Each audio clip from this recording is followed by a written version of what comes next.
मिर्जा गालिब की फेमस पंक्तियां हैं। हजारों ख्वाहिशें ऐसी कि हर ख्वाहिश पे दम निकले। बहुत निकले मेरे अरमान, लेकिन फिर भी कम निकले। दोस्तों, ये मैं आपको क्यों बता रहा हूँ।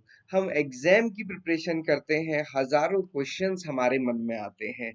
नाबार्ड की प्रिपरेशन कर रहे हैं स्टूडेंट्स, आरबीआई की प्रिपरेशन कर रहे हैं स्टूडेंट, एएफओ की प्रिपरेशन कर रहे हैं स्टूडेंट, पीओ की प्रिपरेशन कर रहे हैं स्टूडेंट। मन में क्वेश्चन आता है, एग्जाम होगा कि नहीं होगा, वैकेंसीज कितनी आएंगी, पैटर्न चेंज तो नहीं होगा, पैटर्न चेंज होने से डिफिकल्टी होगी कि नहीं होगी, मेरा सिलेक्शन अल्टीमेटली होगा कि नहीं होगा।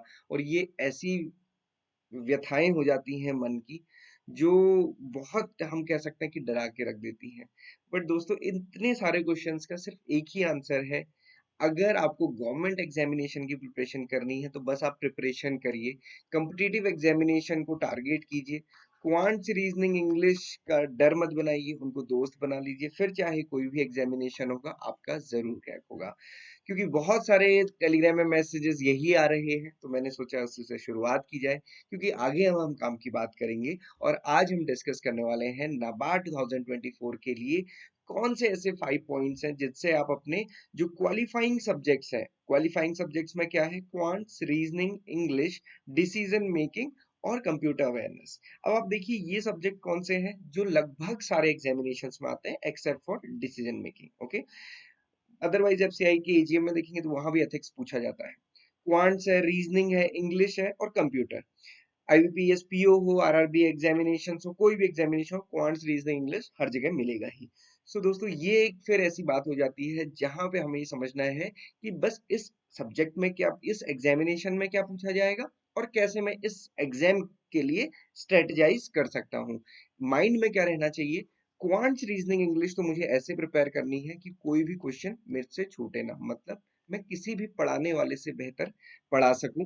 पढ़ाना थोड़ा सा डिफिकल्ट होता है, बस आप ये समझ लीजिए कि कोई भी पढ़ा रहा है और आपको कोई भी क्वेश्चन दिया जाएगा आप सॉल्व कर लेंगे। ये कॉन्फिडेंस अगर आपके अंदर बिल्ट हो गया, फिर आपको कोई नहीं रोक सकता। फिर जो इतने सारे क्वेश्चन है उनके आंसर्स आपको अपने आप मिल जाएंगे। स्टार्ट करते हैं 5 पॉइंट्स की, जिसकी मैं बात कर रहा हूँ, नाबार्ड के लिए हम बात कर रहे हैं। क्योंकि क्वांट्स, रीजनिंग, इंग्लिश नाबार्ड में बहुत डिफरेंट है, आईबीपीएस, पीओ में बहुत डिफरेंट है। क्वेश्चन डिफरेंट नहीं है, क्वेश्चन तो वही है, बट स्ट्रेटजी बहुत डिफरेंट है। स्ट्रेटजी कैसे डिफरेंट है और क्या है ये मैं डिस्कस करूंगा। सबसे पहले तो 5 पॉइंट्स ध्यान रखने हैं नाबार्ड की प्रिपरेशन के लिए। यहाँ पे आपको 50% टारगेट करना है, मतलब 20 question quants, 20 question reasoning, 30 question English में आते हैं। तो आप ये टारगेट करके चलिए कि एटलीस्ट आपको 10 10 10 और ये 15 क्वेश्चन एग्जाम में करने, that is more than sufficient. और इससे ज्यादा टाइम भी नहीं मिलता है, क्योंकि वहां पे 120 मिनट से 200 क्वेश्चन के लिए, तो इसलिए ये थोड़ा सा डिफिकल्ट है। So it is important and wise to select topics. तो आपको टॉपिक सेलेक्ट करने हैं, देन एक पैटर्न को फॉलो करना है, और वो पैटर्न कैसे ड्रॉ होना चाहिए, प्रीवियस ईयर पेपर्स के बेसिस पे। Do not start with QRE in examinations. और ये कैसे आपको पता चलेगा, जब आप मॉक टेस्ट रेगुलरली देंगे। तो ये 5 पॉइंट ऐसे हैं जिनसे आपका क्वांट्स, रीजनिंग, इंग्लिश और हम कह सकते हैं बाकी सब्जेक्ट कैसे नाबार्ड में देने हैं, ये आपको क्लियरली पता चल जाता है। ये चीज ध्यान रखिएगा। अब हम देखते हैं कि प्रीवियस ईयर में कैसे क्वेश्चंस पूछे गए हैं, क्या डिफिकल्टी लेवल रहा है, कैसे क्वेश्चंस हम 10 ही टारगेट कर सकते हैं या 20 क्यों नहीं टारगेट कर सकते, ये देख लेते हैं। बट मैं आपको एक चीज बता दूं कि यहाँ पे क्या है, ये एग्जामिनेशन में 8 सब्जेक्ट्स है। मुझे लगता है सबसे ज्यादा सब्जेक्ट इसी एग्जामिनेशन में और किसी एग्जामिनेशन में नहीं है। प्रीलिम्स में 8 सब्जेक्ट्स, उसमें भी 3 ऐसे सब्जेक्ट जो बिल्कुल ऐसे हैं जैसे कि तलवार की धार पे चलना, मतलब कि इनमें मार्क्स भी अच्छे लाने हैं, कट ऑफ भी क्लियर करनी है, और ये सब्जेक्ट ऐसे हैं जो आपने पढ़े भी नहीं है। जनरल अवेयरनेस है, ईएसआई है, एआरडी है। ये तीनों ऐसे हैं 100 मार्क्स के, जिनसे कि आपका फेज 2 के लिए सिलेक्शन होगा। तो फिर अब ये बाकी सब्जेक्ट्स क्या हैं, ये तो ऐसे सब्जेक्ट्स हैं जिसमें बस आपको सेक्शनल कट ऑफ क्लियर करनी है। इसलिए मैं आपको बता रहा हूँ कि 120 मिनट्स बहुत कम होते हैं 200 क्वेश्चंस के लिए, वो भी वहां पे जहाँ पे आपको ईएसआई, एआरडी और जी के क्वेश्चंस भी पढ़ने होंगे। इसलिए थोड़ी सी अपनी स्ट्रेटेजी को ध्यान में रखते हुए चलना है डेफिनेटली, क्योंकि आप पजल्स वगैरह में लग गए, सीटिंग अरेंजमेंट में लग गए, पता चला वहां 15 से 20 मिनट चला गया और आपके बहुत नुकसान हो जाएगा। ऐसे में दिक्कत क्या होती है, स्टूडेंट्स का जनरल अवेयरनेस, डिसीजन मेकिंग, या फिर क्वांट्स या फिर इंग्लिश, को एक पूरा सब्जेक्ट छूट जाता है। अब अगर आपका पूरा कोई भी एक सब्जेक्ट छूट गया, फिर आपने कितनी भी मेहनत कहीं की है, वो सब जीरो है, सब जीरो, क्योंकि जीरो तो किसी सब्जेक्ट की कट ऑफ जाएगी नहीं। तो आपने अगर कोई सब्जेक्ट अटेम्प्ट करना भूल गए, तो बस फिर ये गड़बड़ हो जाती है। इसलिए बहुत पढ़ने के से ज्यादा इंपॉर्टेंट होता है यहाँ पे मॉक टेस्ट देना। Okay, तो हम देखते हैं कि पिछले साल में कैसे कैसे क्वेश्चंस आए हैं। 2023 की कट ऑफ मैंने यहाँ पे मेंशन की है। क्वेश्चंस आप देख सकते हैं मोर और लेस 2023 2022 में सिमिलर थे, कोई बड़ा चीज नहीं आया। सीटिंग अरेंजमेंट के क्वेश्चन थे और इनको मैं तो ये कहता हूँ कि इनको यहाँ पे टच नहीं करना है। क्यों टच नहीं करना है? क्योंकि ये टाइम कंज्यूमिंग है। जब टाइम बचेगा लास्ट में, आपको लगता है कि मेरे में 15-20 मिनट बच गए, जादू हो गया, तो आप इनको करिए। सिलॉग से स्टार्ट कीजिए, inequalities, blood relation, distance direction, coding decoding. तो आप देखिए 12 नंबर के वो क्वेश्चंस थे जो आप इजीली कर सकते हैं। ठीक है, कोडिंग डिकोडिंग थोड़ी सी चाइनीज डिकोडिंग थी, वो थोड़ी डिफिकल्ट थी हम कह सकते हैं, बट फिर भी ये वाला पार्ट ठीक ठाक था जिससे कि आपकी कट ऑफ क्लियर हो सकती थी।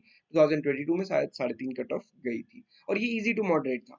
और ये भी मॉडरेट थे, बहुत डिफिकल्ट यहाँ पे, ये भी डिफिकल्टी लेवल हाई किसी में भी नहीं था, पीओ लेवल का कोई भी क्वेश्चन नहीं था। तो ये चीज ध्यान रखना है। तो रीजनिंग ऐसे गया है। अब क्वांट्स में क्या है देखिए, डीआई आई थी लास्ट टाइम, तो खैर पाई चार्ट वाली आई थी, उससे पहले डिफरेंट आई थी। नंबर सीरीज के क्वेश्चन, सिंप्लीफिकेशन, अप्रोक्सीमेशन, अरिथमेटिक के क्वेश्चन, क्वाड्रेटिक के क्वेश्चन 2000 यहाँ पे हमें देखने को नहीं मिले। तो ये इस टाइप से वेरी करता रहता है। ओके, अब ये क्या है, मोर और लेस यही टॉपिक्स है। Quadratic equation, number series, simplification, arithmetic, इतना भी आप करके जाते हैं तो हो जाता है। 2022 में मैं आपको बताऊं कि सिंप्लीफिकेशन अप्रोक्सीमेशन भी डिफिकल्ट था। अरिथमेटिक तो खैर हमेशा ही डिफिकल्ट हो जाता है अगर आपने नहीं पढ़ा है तो। क्वाड्रेटिक इक्वेशन भी डिफिकल्ट था, ये इजी नहीं था। नंबर सीरीज भी हम कह सकते हैं मॉडरेट थी, इजी टू मॉडरेट। यहाँ पे ऐसा था कि 2 से 3 तो हो रही थी बट 5 की 5 नहीं होती। तो मैं आपको ये बता दूं कि नंबर सीरीज देख के, सिंप्लीफिकेशन देख के हम खुश तो हो जाते हैं, बट वो डिफिकल्ट भी होते हैं। एक बार पेपर देखना फिर बहुत जरूरी हो जाता है, तो इसलिए प्रीवियस ईयर पेपर जरूर देखिएगा। हम आपको डाउनलोड में भी इसका पेपर दे देंगे, अदरवाइज आप हमारी वेबसाइट पे जाएंगे तो पेपर भी डाउनलोड कर सकते हैं, साथ ही साथ उसको एग्जाम फॉर्मेट में अटेम्प्ट कर सकते हैं। तो ये थोड़ा सा ध्यान रखना है। अब इंग्लिश की अगर हम बात करें तो इंग्लिश एक ऐसा है कि जिसमें डबल मेहनत करनी होगी, क्योंकि 30 30 क्वेश्चन यहाँ पे हैं इसमें। और इसमें सबसे बड़ी चीज क्या है कि जो मेंस एग्जामिनेशन है वहां पे डिस्क्रिप्टिव इंग्लिश और सब कुछ आपको इंग्लिश में लिखना है, तो इसलिए इंपॉर्टेंट हो जाता है। तो यहाँ पे अब हम देखेंगे टॉपिक में नंबर ऑफ क्वेश्चंस कैसे हैं। अगेन 2022 में क्वेश्चन कैसे थे, यहाँ पे हमको टॉपिक्स देखने हैं। टॉपिक्स हमारे कौन से थे, मोर और लेस वही टॉपिक्स हैं। सबसे ज्यादा आज के टाइम पे आप कौन से क्वेश्चन देखते हैं, जो ग्रामेटिकल मिस्टेक्स जिसमें डिटेक्ट करनी होती है, एरर डिटेक्शन होता है, सेंटेंस रीअरेंजमेंट है, पैरा जंबल्स हैं, ये सारे क्वेश्चन हैं। रीडिंग कॉम्प्रिहेंशन तो खैर हमेशा से रहा है बट इसका वेटेज कम होता जा रहा है, 7 से 8, 8 से 10 ऐसे। और कुछ मिसलेनियस टाइप के क्वेश्चन होंगे, फिल इन द ब्लैंक्स रहते हैं। तो अगेन यहाँ पे भी मोर और लेस वही पैटर्न है, इसमें भी बहुत ज्यादा कंफ्यूज नहीं होना है। डिसीजन मेकिंग में आप देखेंगे तो यही टॉपिक्स हैं जिनको लेके आपको आगे चलना है। ये शिफ्ट 1 शिफ्ट 2 के हमने मेंशन किए हैं, कैसे कैसे क्वेश्चंस आए थे। बहुत ज्यादा डिफरेंसेस नहीं रहते क्योंकि यही 6 टॉपिक है 2021 2022 2023 में, इन्हीं क्वेश्चन से इन्हीं टॉपिक से क्वेश्चंस आए हैं और इसीलिए कट ऑफ भी 1 नंबर 1.5 नंबर ही रही है। दिक्कत यह है कि बच्चे सारा कुछ पढ़ते हैं, ये डिसीजन मेकिंग नहीं पढ़ते। हर कोई सोचता है कि 6 पीडीएफ है, लास्ट के 2 दिन में मैं पढ़ लूंगा। बस वहीं पे गड़बड़ होती है कि 6 पीडीएफ दिखते तो आसान है बट वो होते नहीं है। उनको पहले से पढ़ना पड़ता है, बार बार समझना पड़ता है, क्योंकि बायसेस ही अगर आप पढ़ेंगे ना, आपने उसी समय पढ़ी, आपको सारा कंफ्यूज हो जाएगा कि ये भी तो यही था, ये भी तो यही था, ये भी तो यही था। डिफरेंस कहाँ पर है, जैसे ही बुक बंद करेंगे तो डिफरेंस कहाँ पे पता नहीं चलेगा, इसलिए पहले से इसको पढ़ना जरूरी है। एक बार कट ऑफ देख लेते हैं। Cut off is not the target, या it is not the target for this year, क्योंकि ये उन स्टूडेंट्स के मार्क, उस स्टूडेंट के मार्क्स है जो लास्ट सेलेक्ट हुआ है, और लास्ट सेलेक्ट हुआ है और ये सेक्शनल कट ऑफ है, और इस सेक्शनल कट ऑफ के बेसिस पे मेरिट नहीं बन सकती है, ये भी ध्यान रखिएगा। यहाँ पे हम कह सकते हैं कि ये पैटर्न आप थोड़ा सा देख सकते हैं, इसमें बहुत कोई उतार चढ़ाव नहीं है, बट अगेन ये एग्जाम के लेवल पे काफी डिपेंड करेगा। बट मैंने उसके लिए भी आपको बता दिया, आप 50% के अप्रोच लेके चलेंगे तो भी आप बहुत अच्छे से कर सकते हैं। सो स्टूडेंट्स, अभी से प्रिपेयर करना शुरू कीजिए। प्रीलिम्स के प्रीवियस ईयर पेपर आपको हमारी वेबसाइट पे मिल जाएंगे, डाउनलोड भी आप उनको कर सकते हैं, डिस्क्रिप्शन बॉक्स में भी हम दे देंगे। हमारा बैच ऑलरेडी स्टार्ट हो चुका है 1 जून से, हालांकि आप कभी भी ज्वाइन कर सकते हैं, क्योंकि उसमें ऐसा कुछ नहीं है कि आज अगर ज्वाइन किया तो अब 4 दिन बाद आपको लगेगा कि मैं तो पता नहीं क्या कर रहा हूँ या यहाँ क्या चल रहा है। ऐसा नहीं है, क्योंकि सारे पॉइंट्स डिस्क्रीट है, इसलिए अपनी प्रिपरेशन बहुत अच्छे से कीजिए। किसी भी डाउट क्वेरी क्वेश्चन के लिए आप हमें कनेक्ट कर सकते हैं, और इधर उधर की बातों में ध्यान ना दीजिए, अपनी प्रिपरेशन बहुत अच्छी कीजिए। So this is all for today, thank you everyone for watching this video and have a great day.